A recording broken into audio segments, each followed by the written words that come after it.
Hi everybody, welcome to our module on esophageal disorders. We'll start by talking about one of the most common esophageal diseases and one that you are very likely to encounter in your clinical rotations, and that is GERD, which stands for gastroesophageal reflux disease. And GERD happens when gastric juice from the stomach refluxes back into the esophagus, and as you know, gastric juice contains acid, and that acid can be damaging to the lining of the esophagus. And this disorder occurs because of a failure of the lower esophageal sphincter to maintain its closed status and prevent the backflow of acid into the esophagus. There's a decrease in lower esophageal sphincter tone in GERD. The precise mechanism is not well established, and I've bolded the words lower esophageal sphincter because this is very high yield for you to know for your exams. When gastric acid refluxes into the esophagus, it can cause reflux esophagitis, which is inflammation of the epithelial layer of the esophagus. Recall that the esophagus has an epithelial layer made up of stratified squamous epithelial cells as shown in this picture on the slide here. This layer can become inflamed. It can develop erythema, which is redness from increased blood flow, and edema from the inflammation. In addition, erosions of this layer can occur where there's loss of the epithelial layer from the gastric acid. When you perform biopsies in patients with reflux esophagitis, there are some classic histology findings that you should know, especially because these are buzzwords for your exams. So the first thing you should be aware of is that the basal zone of the epithelium can develop hyperplasia. This is the basal zone of the epithelial down here, and it can start to multiply and develop hyperplasia in the setting of exposure to stomach acid.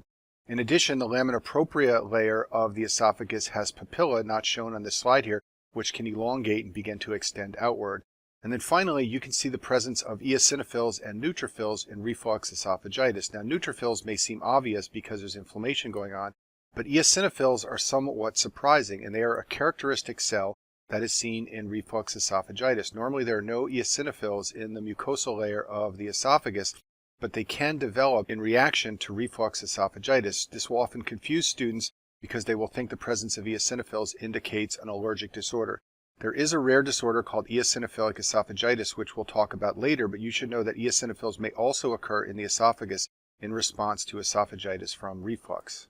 Many of the risk factors for GERD are called lifestyle risk factors. Patients who choose to drink too much alcohol or smoke are at increased risk for GERD.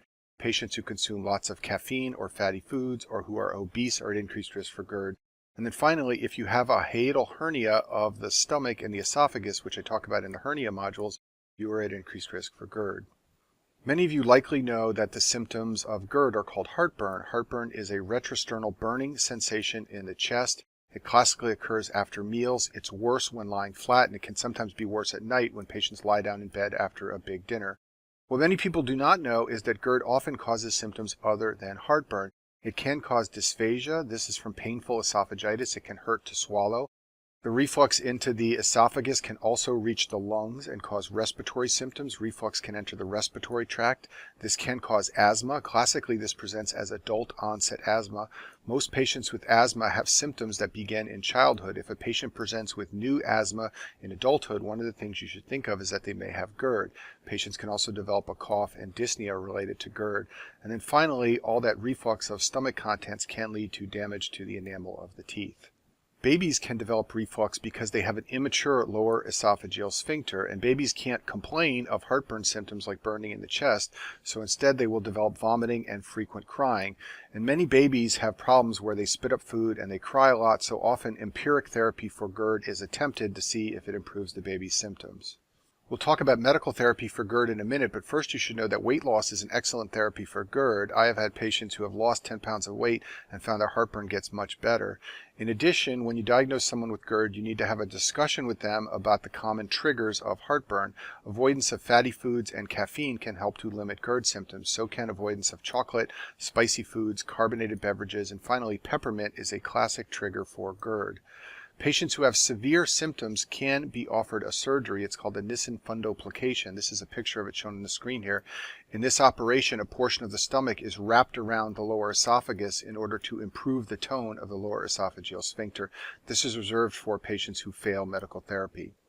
The medical therapy I talk about in the module on GI pharmacology, but I'll just briefly review here the two classes of drugs that are commonly used. The first group are the histamine H2 blockers.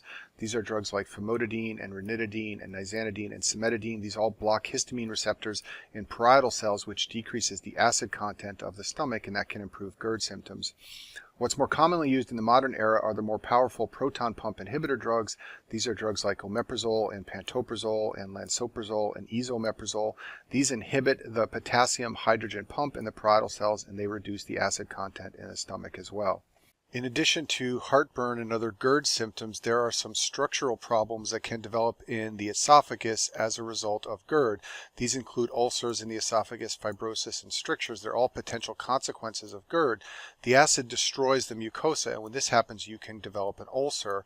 Eventually, that ulcer can heal and be replaced by fibrous tissue, and the fibrous tissue can obstruct the lumen of the esophagus. That's called a stricture in the esophagus, and that can lead to problems swallowing, which is dysphagia.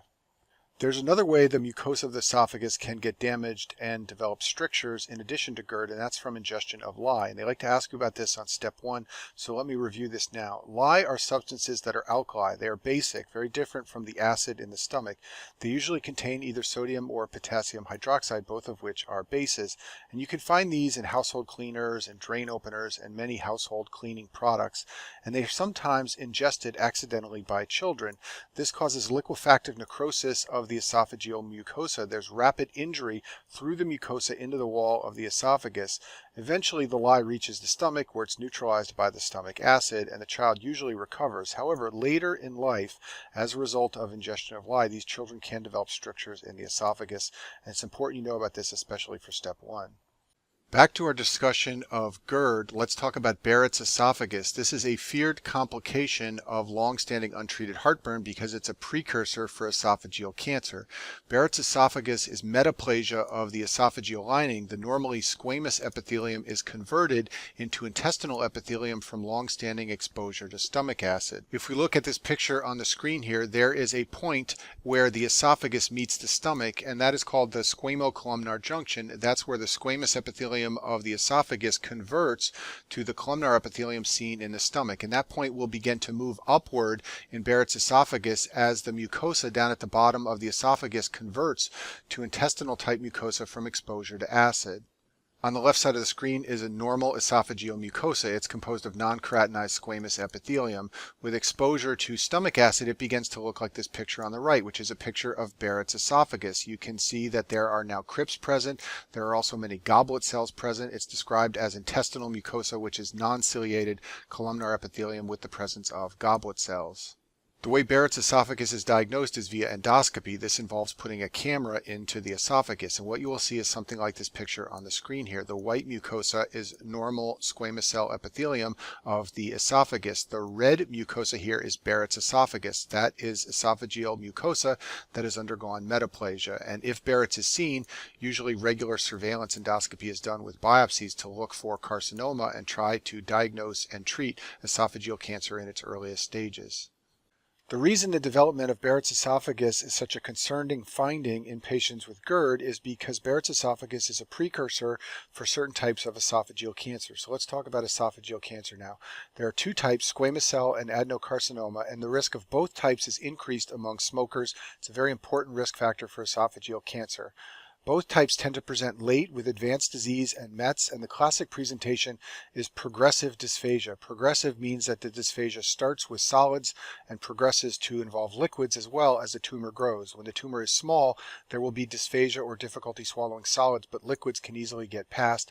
As the tumor gets bigger, it begins to obstruct the movement of both solids and liquids. Other symptoms may also occur. Weight loss is a classic symptom, so is hematemesis. Adenocarcinoma is the most common form of esophageal cancer in the United States.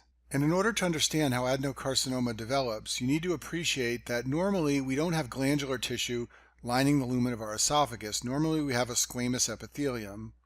So in order for adenocarcinoma to occur, a patient needs to have GERD that leads to Barrett's esophagus, and then as we've just discussed, as a component of Barrett's esophagus, glandular epithelium develops lining the esophageal lumen. And so once you have that glandular epithelium, the patient can then go on to develop adenocarcinoma. So if you understand this, it's easy to remember that adenocarcinoma usually occurs in the distal third of the esophagus. That's the portion near the stomach where stomach acid from GERD can change the lining of the esophagus. You should also know that obesity is a risk factor for esophageal cancer, and you can just think of a patient with large amounts of adipose tissue pushing on their stomach and shoving all that acid up into the esophagus. That's the way I've always remembered that obesity and any cause of GERD is a risk factor for getting acid into the lower esophagus, leading to Barrett's esophagus and adenocarcinoma.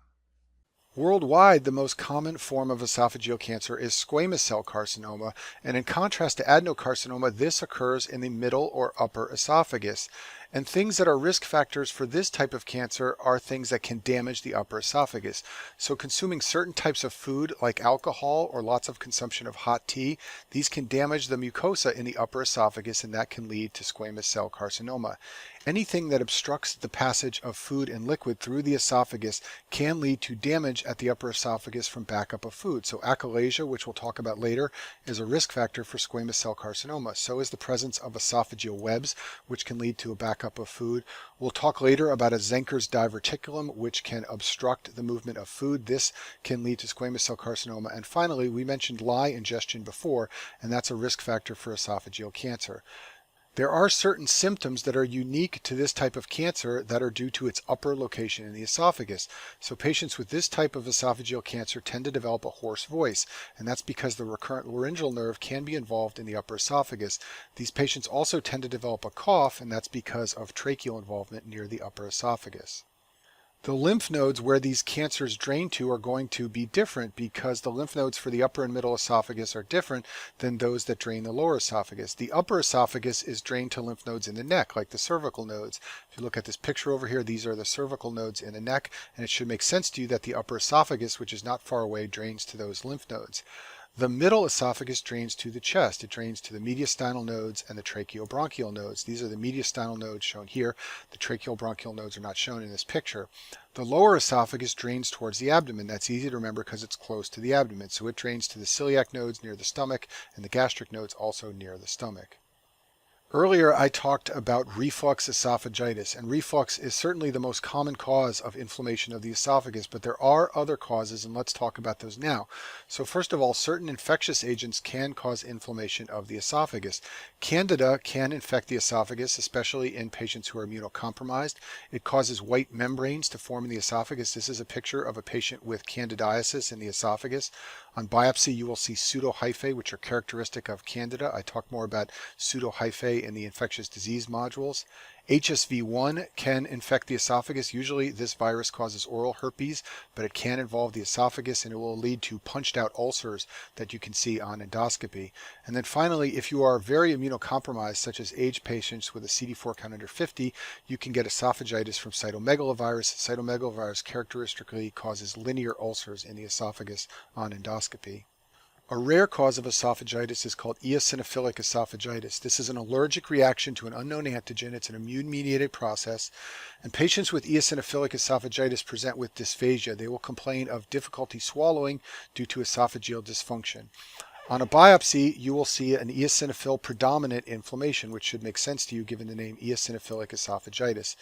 It's very important to make a diagnosis of eosinophilic esophagitis to exclude other causes, especially GERD. Remember what I told you before, GERD can lead to eosinophils in the esophagus, so you need to exclude GERD before you can make this diagnosis. The classic scenario for a patient with eosinophilic esophagitis is someone who has dysphagia and a poor response to GERD treatment and eosinophils seen on biopsy. That is a patient who may have eosinophilic esophagitis. Moving on to other esophageal disorders, let's talk about achalasia. Achalasia is an inability to relax the lower esophageal sphincter, and if you cannot relax the sphincter, you will not be able to pass food from the esophagus into the stomach. It occurs due to loss of ganglion cells in Auerbach's plexus. It's very high yield to remember this fact for step 1. This plexus, recall, is found in the muscular layer below the submucosa. Often achalasia is an idiopathic disorder. However, you should know that it is associated with chronic Chagas disease. Chagas disease is common in South America. You get infected with Trypanosoma cruzi through the bite of the reduvid bug. I've shown you a picture of reduvid bugs on the screen here to remind you of this. There is an acute Chagas disease, which is a febrile illness, but if you are chronically infected, one of the consequences of that chronic infection can be achalasia and dilatation of the esophagus. The symptoms of achalasia are dysphagia to both solids and liquids. These patients have a closed lower esophageal sphincter, so solids and liquids are unable to pass from the esophagus to the stomach. And contrast this with a partial obstruction due to a tumor. In that situation, solids may get stuck in the esophagus, but liquids will pass normally. That's not the case in achalasia, where you have dysphagia to both solids and liquids. These patients also suffer from bad breath. That's because of accumulation of food in the esophagus. And as I told you before, this chronic accumulation of food can lead to inflammation, and that makes this a risk factor for squamous cell carcinoma of the esophagus. There are a couple of ways to make the diagnosis of achalasia. The first way is to do a barium swallow. If you ask the patient to swallow barium and then you take an X-ray image of their esophagus, the classic finding is called a bird's beak. It's shown in this picture on the right side of the screen here.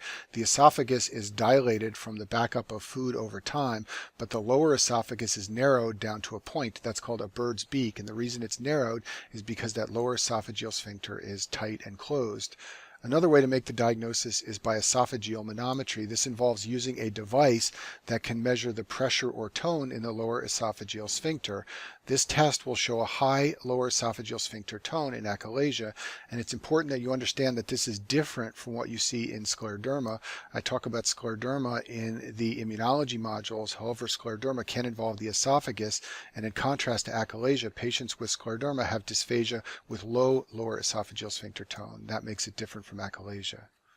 Esophageal varices are dilated submucosal veins. A varix is a tortuous dilated blood vessel. Varices are multiple tortuous dilated blood vessels, and that can occur in the lower third of the esophagus in patients who have portal hypertension from cirrhosis. I talk about the mechanism of these varices in more detail in the module on cirrhosis, but the important point here is that this can lead to upper GI bleeding. This is called a variceal rupture. It's painless bleeding from the esophagus. It results in vomiting of blood. This is a common cause of death in patients with end-stage liver disease, and because of the danger of these varices, cirrhotic patients are often screened with endoscopy, and if they develop a varix, it can be treated endoscopically. The treatment for variceal bleed is to perform an emergent endoscopy and use a technique called banding or ligation, where you try to eliminate the varix so that it will no longer bleed. The Mallory-Weiss syndrome is damage to the esophageal mucosa at the gastroesophageal junction, and I've bolded the word mucosa because they like you to know which layer of the esophagus is involved in this syndrome. It causes painful hematemesis, so there are many things that will cause people to vomit blood, but if they vomit blood with epigastric pain or pain in the back, you should think about the Mallory-Weiss syndrome. It's caused by severe chronic vomiting, which results in damage to this portion of the mucosa, so this can be seen in alcoholism. It can also be seen in bulimia. A more serious condition is called the Boerhaave syndrome. This also results from severe chronic vomiting or retching, but unlike the Mallory-Weiss syndrome, which only causes damage to the mucosa, in this case, patients develop transmural rupture of the esophagus. This will result in pain, and you can also find evidence that air has exited the esophagus. A classic finding is air in the mediastinum. On chest x-ray or CAT scan, this is called pneumomediastinum. You can also sometimes see air under the skin of the neck. This is called subcutaneous emphysema. Sub-Q emphysema is a physical exam finding. When you press on the skin of the neck, you can feel bubbling and crackling from the air bubbles underneath the skin. If you look at the chest x-ray on the left side of the screen, there's a subtle finding, but there's a black space next to the aorta. That represents air in the mediastinum. You can also see air tracking along the aorta in this CAT scan over on the right side of the screen. Both of these images have evidence of pneumomediastinum, which can result from Boerhaave syndrome. Esophageal webs and rings are extensions or protrusions of the esophageal mucosa into the lumen of the esophagus, and these can obstruct the movement of food and lead to dysphagia.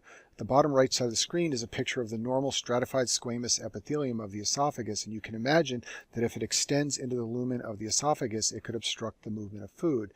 If we look at a cross-section of the esophagus, a ring is a circumferential extension of that mucosa. A web is some other growth of that mucosa that is not circumferential. Webs are more common in the upper esophagus, rings are more common in the lower esophagus, and both webs and rings carry an increased risk of squamous cell carcinoma, and that's easy to remember if you appreciate that it is the squamous epithelium that is extending into the GI lumen. A Schottky ring is a special type of esophageal ring that occurs at the squamo-columnar junction at the junction with the stomach. It's a common cause of dysphagia to solids. This is a picture of one seen by endoscopy. You can see this ring of mucosa that is extending into the lumen of the esophagus. Because of its location at the junction of the stomach, there's squamous mucosa proximally in these rings and columnar mucosa distally. The Plummer-Vinson syndrome is a rare condition with a poorly understood cause. It presents as a classic triad of iron deficiency anemia, a beefy red tongue, and a presence of an esophageal web. The beefy red tongue is from damage to the mucosa of the tongue and exposure of blood vessels. This is common in middle-aged white women. The last topic I'll discuss in this module is a Zenker's diverticulum. This is a special type of diverticulum that occurs at the junction of the esophagus and the pharynx. It results from protrusion of the mucosa and submucosa layers through the muscular wall of the GI tract. Recall that there are three upper layers to the GI tract. The top one is the mucosa, followed by the submucosa, followed by the muscular layer. A true diverticulum is an outpouching that involves all three layers, and true diverticulum are relatively uncommon. The most important one for you to know is a Meckel's diverticulum, which is a congenital anomaly of the intestines. A Zenker's diverticulum is called a false diverticulum, and this occurs because there's a breakdown in that muscular layer that allows the mucosa and submucosa layers to protrude out through the breakdown in the layer. This creates a diverticulum that does not contain all the layers of the GI tract. It contains only the mucosa and submucosa, and for this reason it is called a false diverticulum and results from a weakness or breakdown in the muscular layer. This commonly results from a chronic swallowing problem related to the cricopharyngeal muscle. This muscle needs to relax to allow food to pass through the esophagus. If it fails to relax properly, it makes it hard to swallow.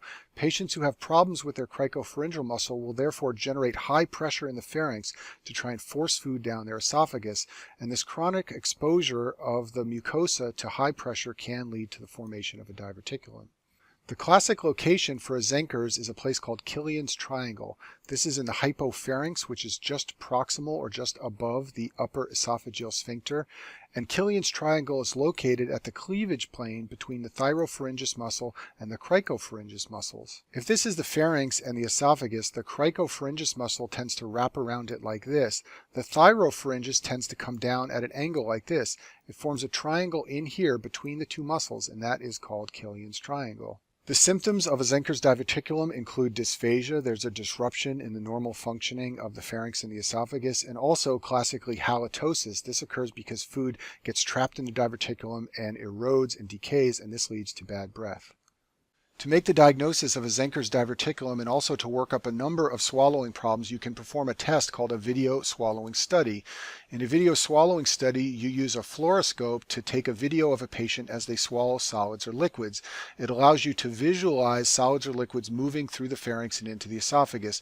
You can do this to work up a number of different swallowing problems. You will often see it done on elderly patients who have had strokes to see if they are still able to safely swallow solids. You can also do it to make the diagnosis of a Zenker's diverticulum. And if you look at this video swallowing study on the screen here, you can see this outpouching in the back of the throat. That is the presence of a Zenker's diverticulum, and the dark liquid material is being picked up by the fluoroscope as collecting in that outpouching, which is a Zenker's diverticulum. And that concludes our module on esophageal disorders.